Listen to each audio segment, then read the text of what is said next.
Thursday, April 7th, 2016. I pledge allegiance to the flag of the United States of America and to the republic for which it stands, one nation, under God, indivisible, with liberty and justice for all. For the reading of the minutes. Okay. I'm sorry, who made that motion? I did. Ed did. Second. Mr. Shenigo? Yep. Mr. Monahan? Yes. Mr. Darrow? Yes. James. Today is the first public hearing for the Community Housing Improvement Program. It's the Housing Impact and Preservation Program. Sorry, changed the name. But it's still check. It's always going to be Community Housing Improvement Program to me. Yeah, me too. The CHIP program is a competitive grant program through the state of Ohio to provide deferred loans and grants to qualified homeowners to bring their homes up to code and encourage home ownership. In the past, we've received grants on average every 2 years for a grand total of $4,747,000 with an average award of $527,444,000.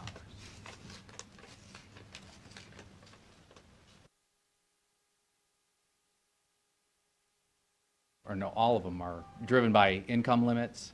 And as you see, the median income for 2016 is $53,900.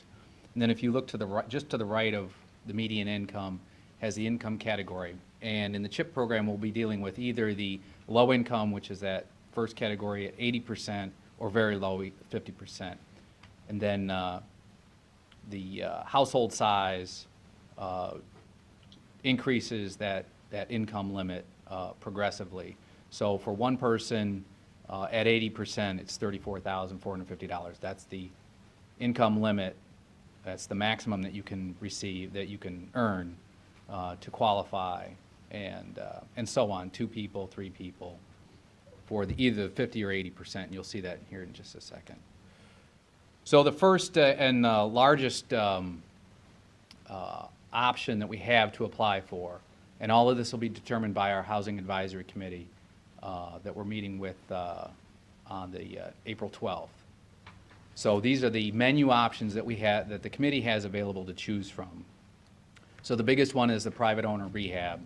You have to be at that 80% or below LMI, low and moderate income. You have to have clear title. As we take in applications, the applicants are ranked to determine those most in need. And so what we can do is we can go in, we'll do an inspection once they're qualified. We do the inspection, and we can do code improvements and lead hazard control for the applicant. And so the houses that are selected must meet the residential rehab standards, and the maximum that we can spend per unit under the private owner rehab is $46,000. And depending on how the Housing Advisory Committee structures the program, it'll either be a 5-year partially forgivable or a fully forgivable. If we do the partially forgivable, then we put a lien on the house, and a portion of the money that we put into the rehabbing the unit then will be recaptured, and then we can put those into other houses in our through our revolving loan fund. You can do rental rehabilitation. We income qualify the tenants, not the landlords, and they have to meet that LMI, the 80% LMI. The landlord is required to commit funds. Right now, we currently require the landlords put in half the funds that we're going to put into the unit. This, again, they have to meet the RRS, the residential rehab standards, and the maximum we can put in is $46,000, with half that being contributed by the landlord. Again, the landlord must agree to rent to an income qualified tenant, and it's either going to be, depending on the amount of money or the type of money that we get, it's either going to be a 10-year forgivable or a 5-year forgivable. Owner home repair, where we do a single item, like a leaking roof or a furnace. Again, the person has to meet either the 80 or 50, depending on the source of funds that we receive from the state of Ohio. It's to protect the occupant health and safety, and the maximum is $15,000, and we can use it for a septic system replacement, even if it exceeds that $15,000. May I ask a question? Yes, sir. We were doing this just in Erie County, even though it's Port Vermillion, it's part of the. Right, we have, I know we've done some in Lorraine side. correct, before. correct. This is all Erie County. No, we will, I'll get to you, our partnership with the city of Vermillion here in just a second. We have in the past done work on the Lorraine County side. The city of Vermillion prefers to work with Erie County. When they partner with Lorraine County, they kind of get lost in the shuffle, that's exactly right.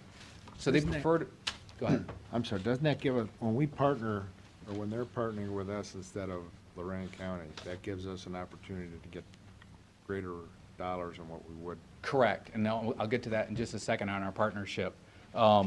There is an incentive, the state has given us an incentive, all counties an incentive, to partner with their local communities. Makes it easier on the state because they don't have as many grant agreements to write or monitor.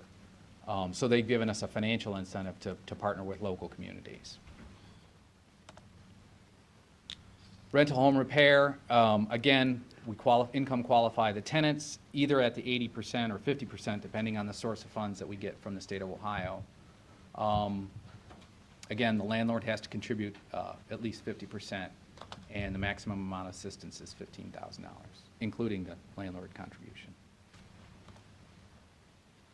Homeownership has been a struggle. We've done this in the past. We're not the only ones that have struggled with it across the state of Ohio.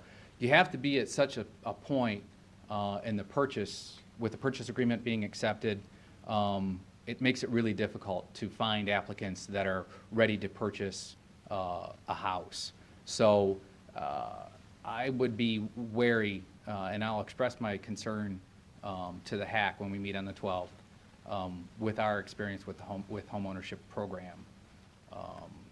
Again, the maximum amount per unit is $47,000. We can help them with the owner with down payment assistance, and we can do some rehab as well. But that one's a tough nut to crack, because you have to be right at that sweet spot, and trying to get an applicant, get them qualified, and have them be ready to close is difficult.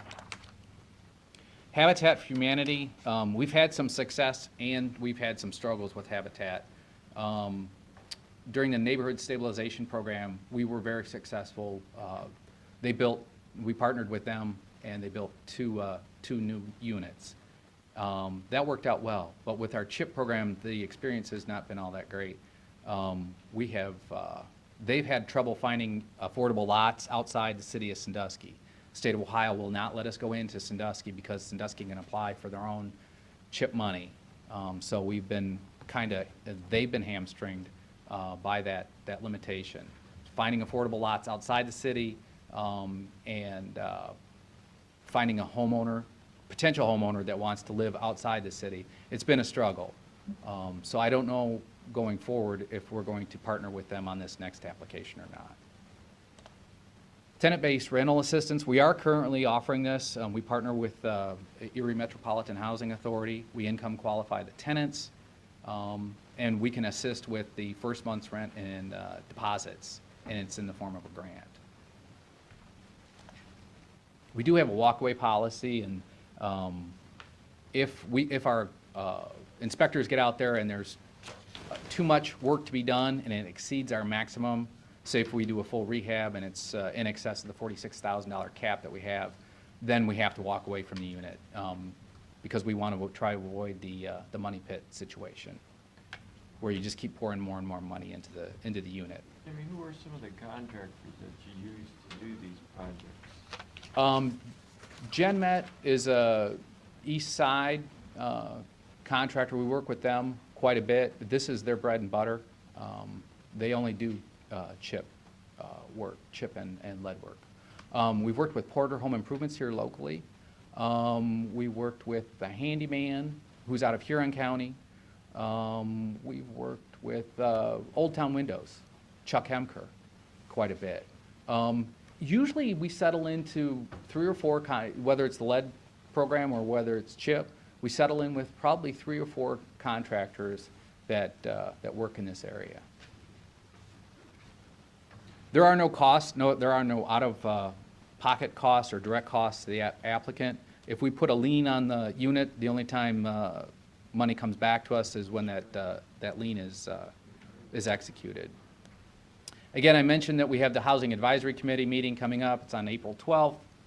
They will be choosing from those menu options that I mentioned earlier to formulate the CHIP application.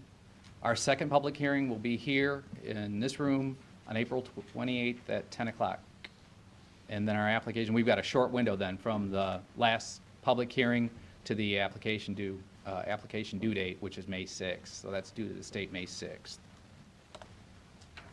And so then we mentioned the partnership. So the state of Ohio is offering essentially a $50,000 bonus to each political jurisdiction that enters into a partnership agreement. And that partnership agreement will be coming to the commissioners here very shortly. So there's $50,000 incentive to the county. There's $50,000 incentive to both the city of Huron and Vermillion to join into this partnership. So we qualify for $150,000 in excess because we formed this partnership. That's a good deal. Yeah, absolutely, absolutely. So this, if we were funded, because this is a competitive grant application, if we're funded, the handout you have in front of you has a typo on it, by the way. I'm sure Pete picked up on it already. I think on your handout it says $1,115,000, and it should be $1,150,000. So this would be the largest CHIP application that we've ever, if we're funded, because you're going up against everybody else in the state of Ohio. The city of Sandusky had a problem, and they kind of got shut out there for a year or two. 3 years. Mm-hmm. They're back into it. Correct. Now, do we work? We could partner with them. I think it's a little bit too soon. We really haven't had enough time. The application's due May 6th. We've got to move. I think we need some time to look at our options, whether the city is interested in coming into a partnership with the county. I think it's just too soon for us we need to have a conversation with them first Yeah. before we would, I see we have 2 of the 3 cities in Mhm. the county. right. Wow. I'm all for it. I think it would be a good idea to bring them in.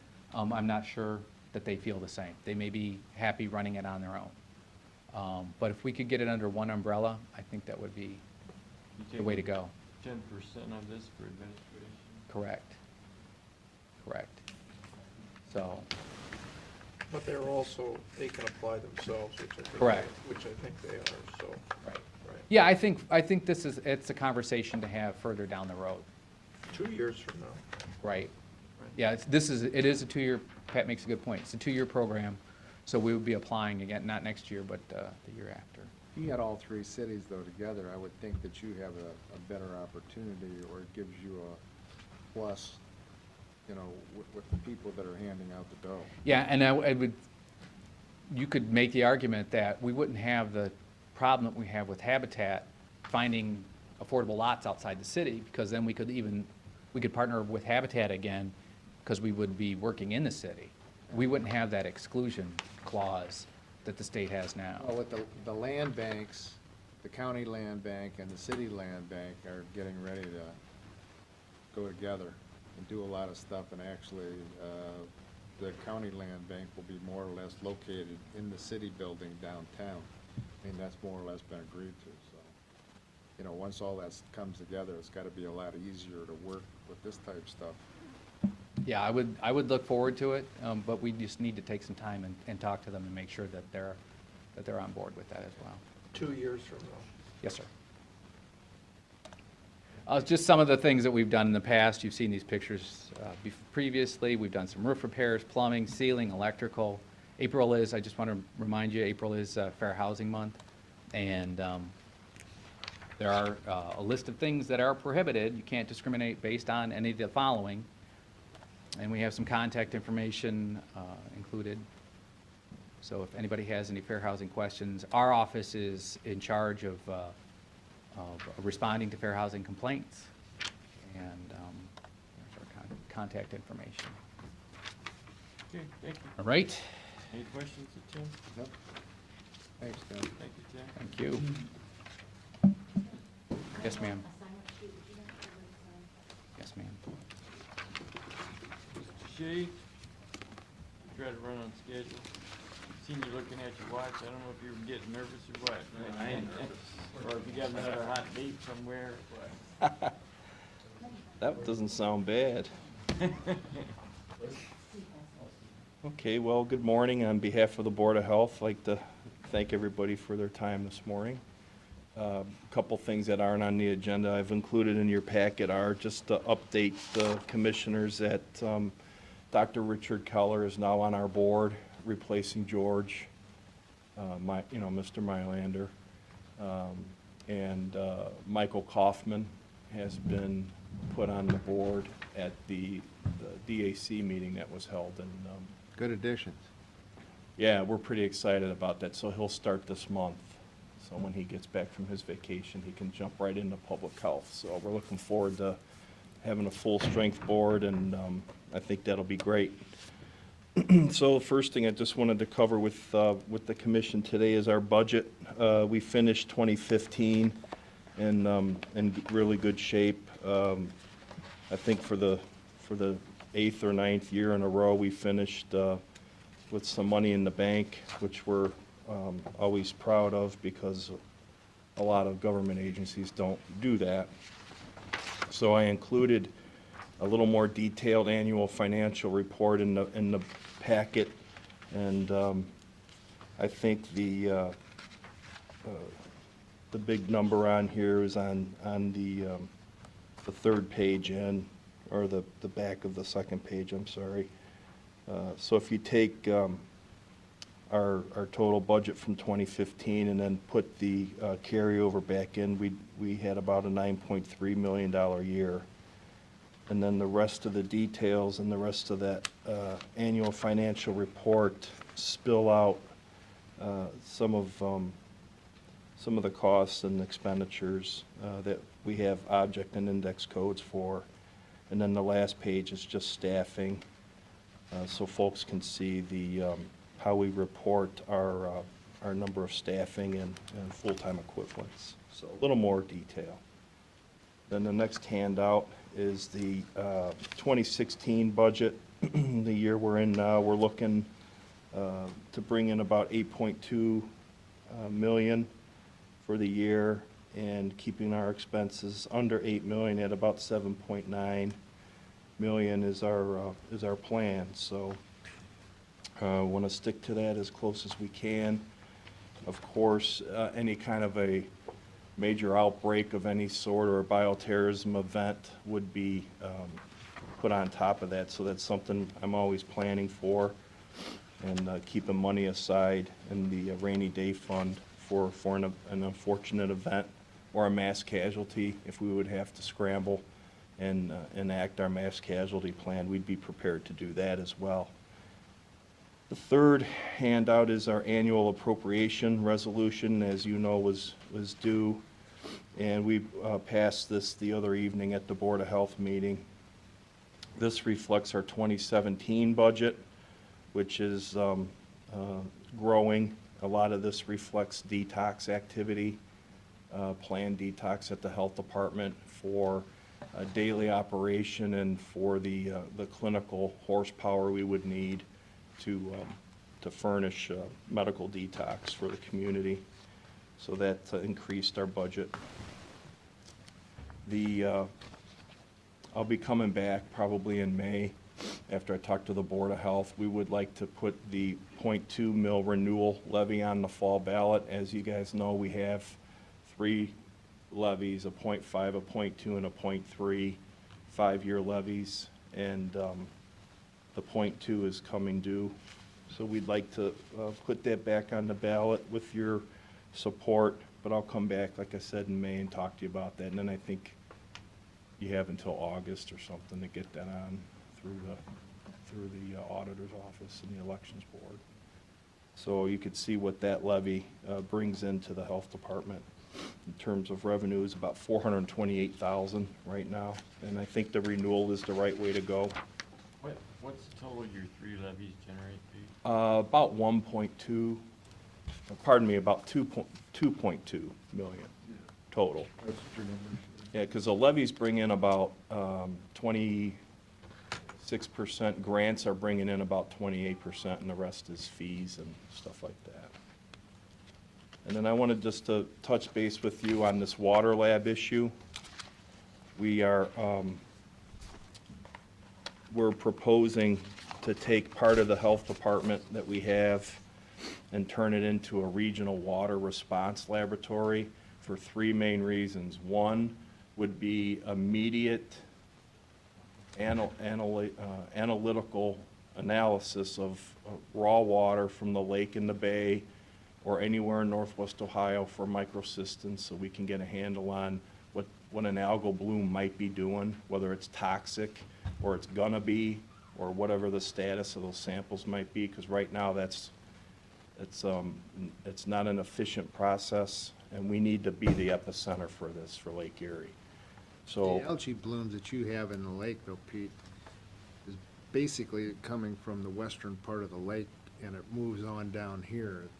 We don't have that much of an algae bloom that is caused by stuff that's coming out of our tributaries, I wouldn't think.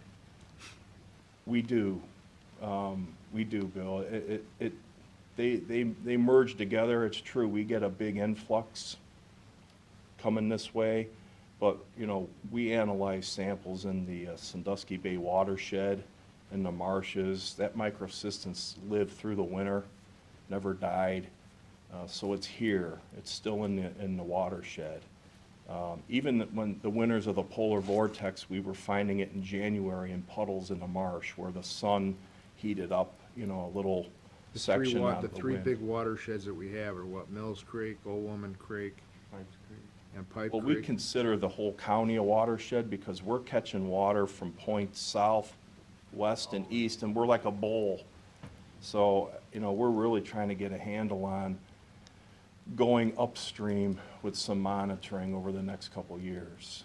So we need a lab that can run the samples we need instead of what we're hearing now. If we run a sample and we get it to a laboratory, whether we drive it or ship it, yeah, we'll try to get it, maybe we'll do it Monday. We're waiting for 40 more samples to put in a tray.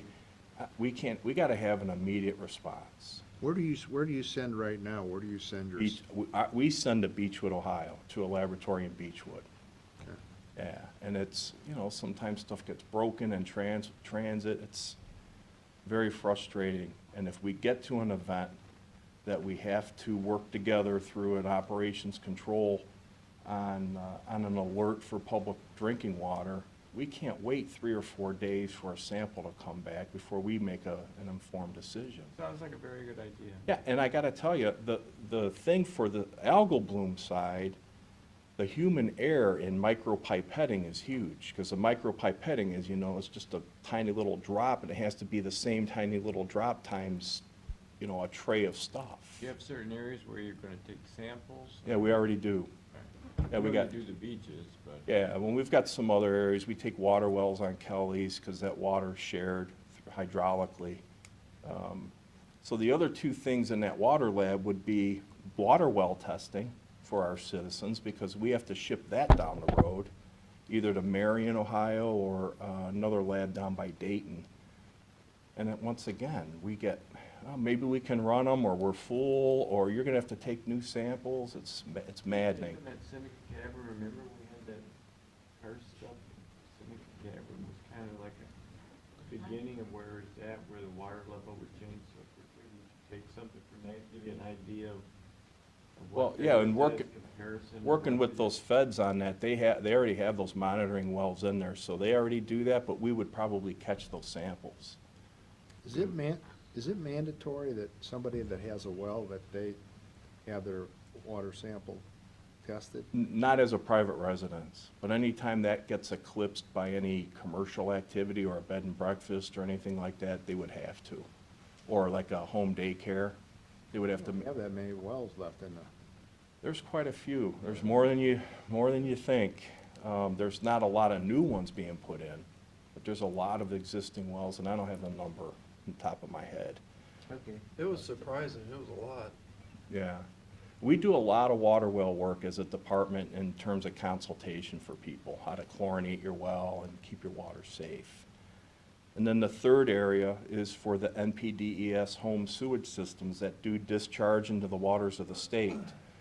Those systems are to be checked every year. You're supposed to take an effluent sample, and that fluid is supposed to meet certain criteria, and no one's testing it. Yeah, and that's. And the EPA is getting porky about it. Yeah, and that number's big. Right, so that, if we had this lab, we would be able to not only have the microbiologists work there, but we would be on the spot 24 hours, 7 days a week. If something happened in Port Clinton, they wanted to meet us to run a sample or something here, we would be there to do it immediately. Since you're the enforcement agency for that, I mean, do you have the ability to go out there and random check people that have? Yeah. Yeah, we would definitely do that, but we work more collegial with the folks that have them. And we would set up a program to do it the right way. You know, we wouldn't gouge people for it. We would run the lab a little ahead of cost. We'd have a cost methodology for each kind of sample. And we would put some money in the bank for new equipment down the road. But the good news is it looks like we may be getting about $150,000 from the state.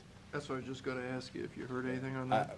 Quietly, and I know I'm being recorded, but I've quietly heard from Senator Gardner and Rep. Arndt that it looks like we'll be getting some of the money. How And now many other- 32 grand of that's gonna buy this new micropipetter, this brand new machine. How many other health departments, like in the state, I mean, other than the big metropolitan areas, have this type of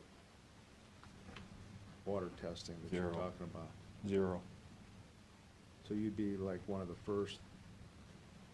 How Yeah. about, do the bigger cities have them? The No. big cities don't have them? When I was with Cuyahoga County, we had a water lab, and when I left, it left. Well, Toledo must not have one, because when they sampled their water, they had to send it to Columbus, I think. That was a disaster. So just so you could see the proposal, we got letters of support, so that may carry us. I think it's a good thing for the county. Wanted to just talk about the detox. Have some design development site plans for where we want to put the detox on our campus over there at 420 Superior Street. It'll be a very basic design building.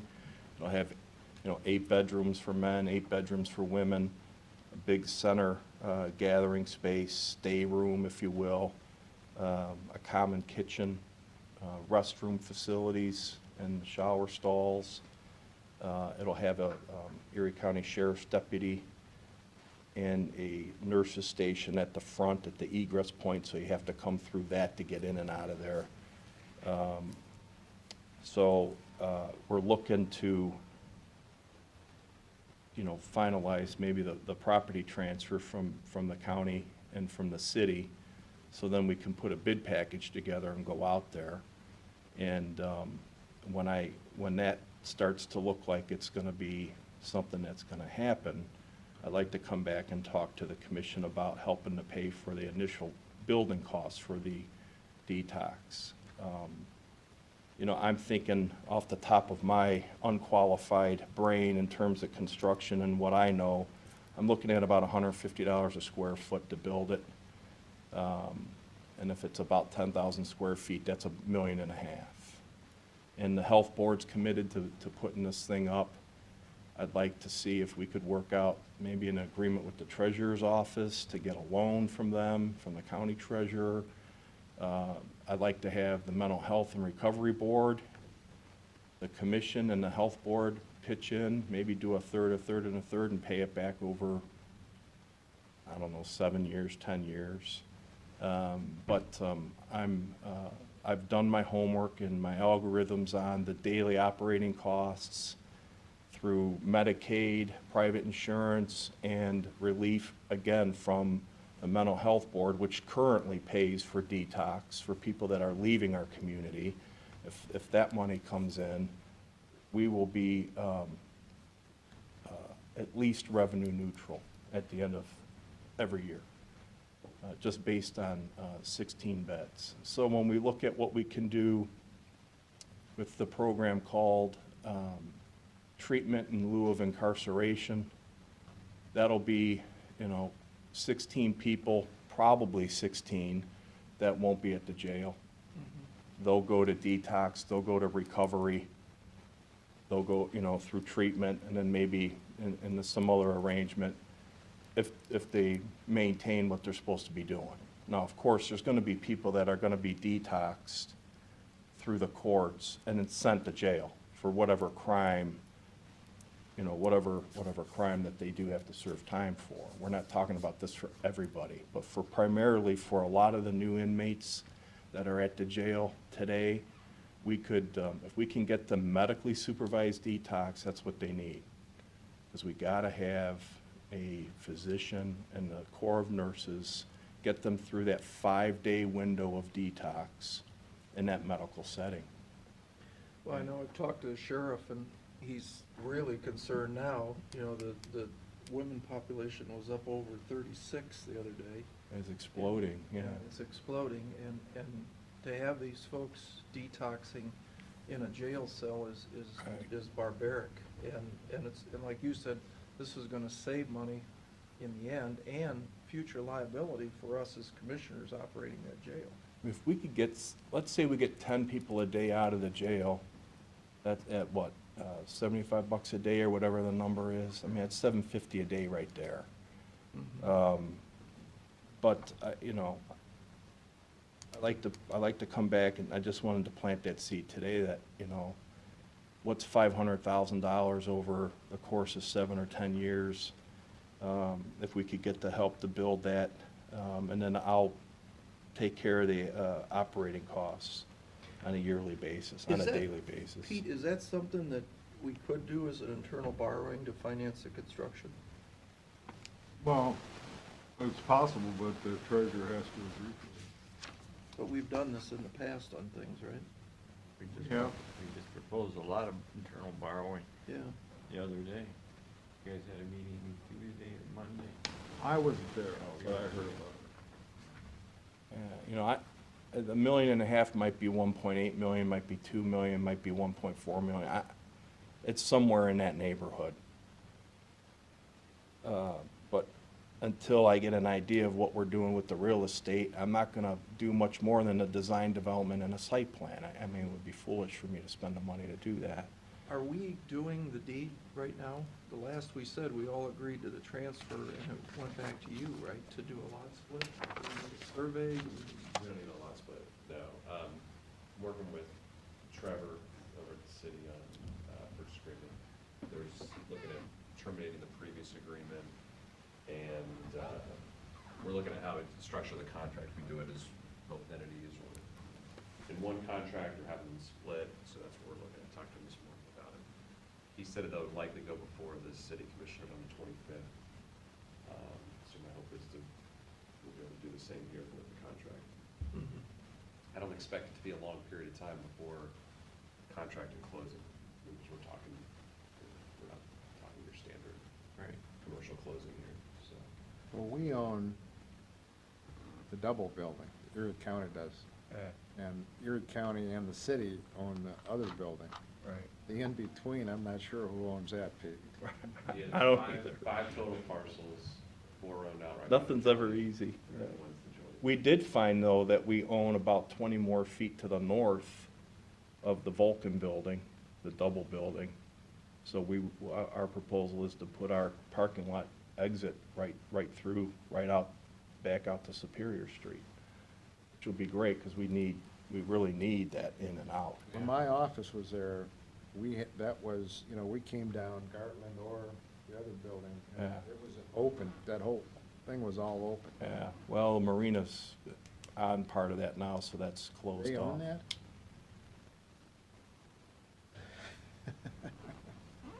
So anyway, So at this point, what do you need from us to go forward? well, on the detox side of things, I just wanted to plant that seed today, and I don't want to hit you up for 500 grand, you know, and expect an approval today, but like I said, You're in the very initial stages of this whole thing. a little beyond initial, because I've visited a lot of places, and I have, like I said, that algorithm built for the horsepower for the staff and the budget, and on the design development, yeah, I just have a bird's eye view plan of where it would be, how it would sit there. I'm working with the city on zoning and planning. We've got the zoning change finished with the city of Sandusky, so to me, that was a big part. But your hope would be you'd be able to start this when? If we, as the Board of Health,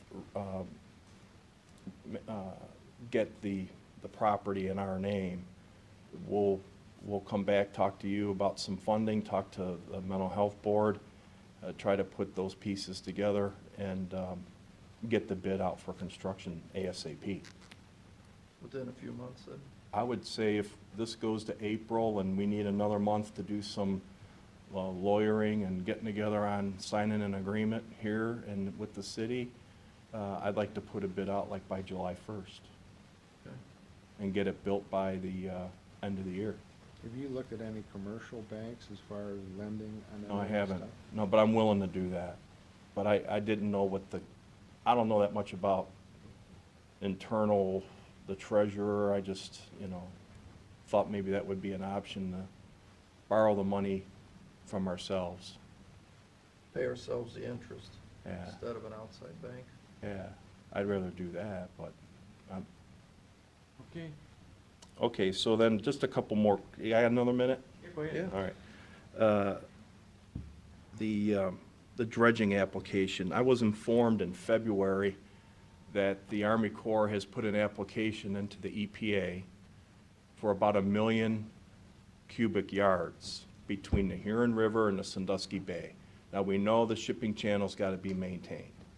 They want to dump it all out in the lake, and I'm opposed to that with the problems we have in the lake, especially 1 million cubic yards. So it may be too late for us to do anything for that right now. Been working with Senator Gardner and the EPA and the Army Corps. And the city of Huron is willing to take what's dredged out of the Huron River into that lowlands, at the end of the pier. That would be great. That'd be a great place to put it. If we can work out a deal to get the Sandusky Bay dredging transported to one of the already approved cells in Erie County that can officially take that product and turn it into horticultural supplies, I think that's the way to go, but it's a lot more money to truck, 1 million cubic yards. Good grief, how many Mack trucks is that, Good wet muck. But I wanted to draw the attention to this to you guys that, I sent letters, I've been talking to everybody I can till you're blue in the face. Now Randy's legislation will forbid open lake dumping as of 2020. And I think in the meantime, Randy and Steve Arndt will be contacting the commissioners to discuss a proposal that they have, and I don't want to ruin their surprise, but I think we're going to have a nice alternative in the meantime for anything that's dredged in Erie County. So I asked you before, I don't know if you found out, why aren't they filling up the station that was built to put the spoils in over in Huron? That's what Oh, okay. Andy's working with Randy at this point. Yeah, I mean, so that would be a great part. Doesn't make for any our community. sense. Doesn't make any sense, Right. yeah. But, dumping that much sediment out there isn't good. No. And we don't know, did they sample the sediment, and are heavy metals in it? The temperature change, the turbidity, Right. it's not a good thing, especially that much. And then, wanted to make sure, I think, Bill, you reserved for Monday. I appreciate that. I now have a commitment later on that morning, but I'm gonna try to come over. Well, Senator Brown's people were hoping that, you guys could be there, at least say hello to the U.S. Senator. I have something going on at 11 that, so I will be there for the opening. Well, that's great, just to shake hands and see. We've got about 300 people coming, so it's gonna be a good event. I'll be there, Pete. Okay, great. So I just wanted to run that by you. One last thing is the larva sighting.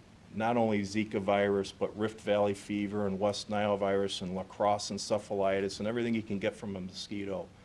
We sent information out to all of our townships and villages and cities. If there's low-lying water in populated areas, I don't want to treat the middle of a farm field somewhere, But if there's low-lying water, we'll come out and treat that with a larviciding agent to keep the mosquito population down. I've bought 6 extra bags of larvicide, which are like $400 a bag, and we're prepared to do that en masse. And that, I could keep talking, but that's good. I appreciate it. So if people call you guys and say, we're getting killed by mosquitoes out here, give us a call. We'll respond to that. Okay, thank you. Okay, you wanna do the resolution before we move on? Pete, what's, I see this one we're paying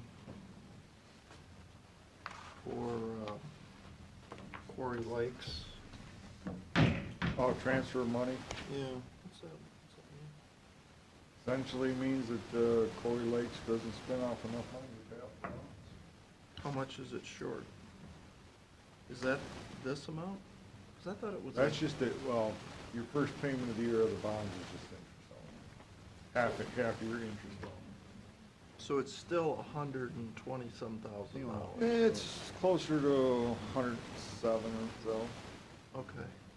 I thought maybe something happened where it was down to 7,500, but no, it's I don't still, think so, because, still hemorrhaging money.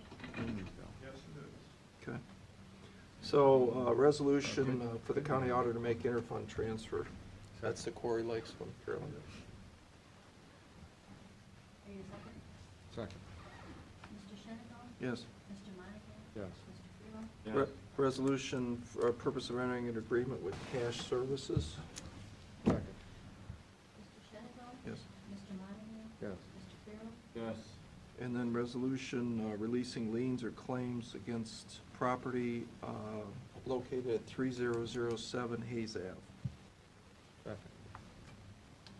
Mr. Shenango? Yes. Mr. Monahan? Yes. Mr. Farrell? Yes. Resolution for the purpose of entering into agreement with Firelands Medical Center for dialysis at the Meadows. Second. Mr. Shenango? Yes. Mr. Monahan? Yes. Mr. Farrell? Yes. Resolution for the county auditor to make payment to the Erie County Treasurer. Second. Mr. Shenango? Yes. Mr. Monahan? Yes. Mr. Farrell? Yes. Resolution authorizing county auditor to make a budget modification. Second. Mr. Shenango? Yes. Mr. Monahan? Yes. Mr. Farrell? Yes. Resolution for the purpose of releasing liens or claims against property located at 3605 Hayes Ave for sanitary sewer tap services. Second. Mr. Shenango? Yes. Mr. Monahan? Yes. Mr. Farrell? Yes. Resolution authorizing county auditor to make interfund transfer. Second. Mr. Shenango? Yes. Mr. Monahan? Yes. Mr. Farrell? Yes. Resolution declaring certain items surplus and are to be sold by internet auction. Second. Mr. Shenango? Yes. Mr. Monahan? Yes. Mr. Farrell? Yes. Resolution releasing liens and claims against property located at 1911 Wade Boulevard for sanitary sewer tap. Second. Mr. Shenango? Yes. Mr. Monahan? Yes. Mr. Farrell? Yes. Resolution authorizing county auditor to make payment to Erie County Treasurer. Second. Mr. Shenango? Yes. Mr. Monahan? Yes. Mr. Farrell? Yes. Resolution authorizing county auditor to make budget modifications and supplemental appropriation. Second. Mr. Shenango? Yes. Mr. Monahan? Yes. Mr. Farrell? Yes. Resolution releasing liens and claims against the property located at 1915 Wade Boulevard for sanitary sewer tap purposes. Second. Mr. Shenango? Mr. Monahan? Yes. Mr. Farrell? Yes. And then resolution entering into agreement with Manick and Smith for the landfill. Second. Mr. Shenango? Yes. Mr. Monahan? Yes. Mr. Farrell? Yes. And then designate Clerk Carolyn to attend public records training for Bill Monahan. Second. Mr. Shenango? Yes. Mr. Monahan? Yes. Mr. Farrell? Yes. Is that it? That's it. Hey, Pete? Okay. So you know that, last year we leased out the We Two Club, or was a one-year lease. Been working with them. Renew it. Was waiting for their insurance document. Mr. Shields still here? Who? Mr. Shield? Mr. Shields? No, he left. Left? Okay. Well, We had a number of emails in regards to the speed limit on. remember last week he came in, he wanted to know if we could temporarily reduce the speed limit on Galloway Road with the different detours gonna be done because it's 50. I talked to the county engineer's office, apparently somebody else on Galloway Road kind of requested something very similar to that. And, he forwarded me an email response that Matt Rogers had sent to that citizen. One of the parts that basically he talked about speed limits, it just says that, because they're governed by Ohio law, there are there's no legal authority to reduce speed limits temporarily to that position. So, anything you do? Well, I talked to Burns Township, and they are gonna put that temporary sign out, lower the speed limit to 25 as cautionary. And they are going to have a little more enforcement in that area. You know, they won't write tickets, nothing will be binding, but just an attempt to keep the speed limit down. But they can't do nothing on the Huron Township side. So, That's what I found out. I forwarded you this email. yeah, I know we've had some other ones and some personal contacts. I know, I'm sure we all have had if we're looking at Boulder Road. And, you know, the traffic at the chapel generally are pretty much every day. So, One of the interesting things that said that traffic counts do indicate that if we wanted to make Galloway Road 45 miles an hour, from Hall Road south, all the way to Boulder Road, we could do that. That's 35 miles. That really, of course, it's based on traffic counts, really should be like a few townships got good. And as an example is Bell Ave, which usually are close to 35, they did the traffic count and they had to raise it to 45, according to recommendations from the state. And just changing the speed limit's not as easy as saying, hey, let's change the speed limit. You gotta journalize it, it becomes an issue. So, Yeah, there's the whole process you gotta go through with ODOT to do it, so. okay. That's all I've got. Okay, Safe Harbor. How are you ladies today? Good. How are you? Great. Good. Haven't seen you for a while, Mary. How you been? You looking good? Just Mr. take one and Shedd, pass we're a it. little late on time, we just dealt with your issues, so, Oh, I'm sorry, I was talking to yeah, Mr. Shade. so we just. You informed me before the meeting, so I appreciate the efforts of the staff. Thank you.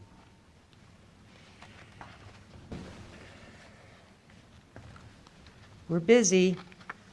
You're busy, huh? Yeah. How much is good or bad? It's good because there's a place to go. Our stats go up every year, and I even gave you the stats for 2015. I don't know if I've done that before.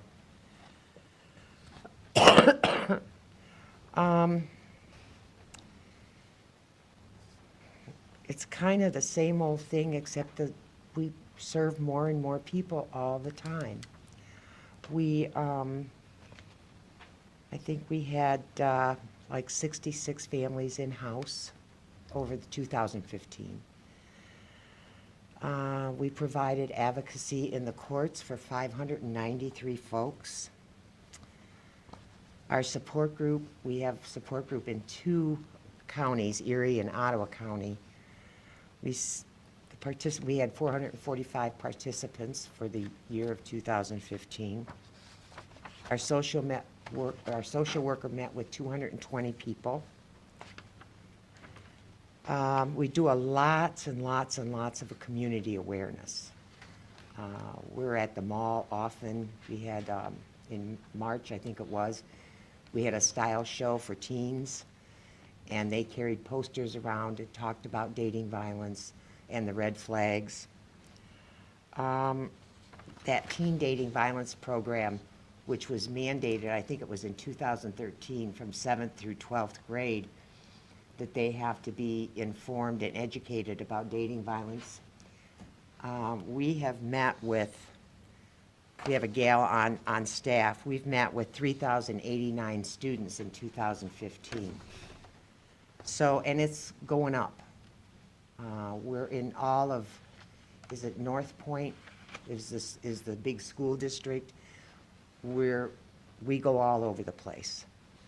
So, in fact, our employee was in Perkins all this week doing dating violence programs and the red flags to look for and what to do for a friend who's in a violent relationship with her boyfriend.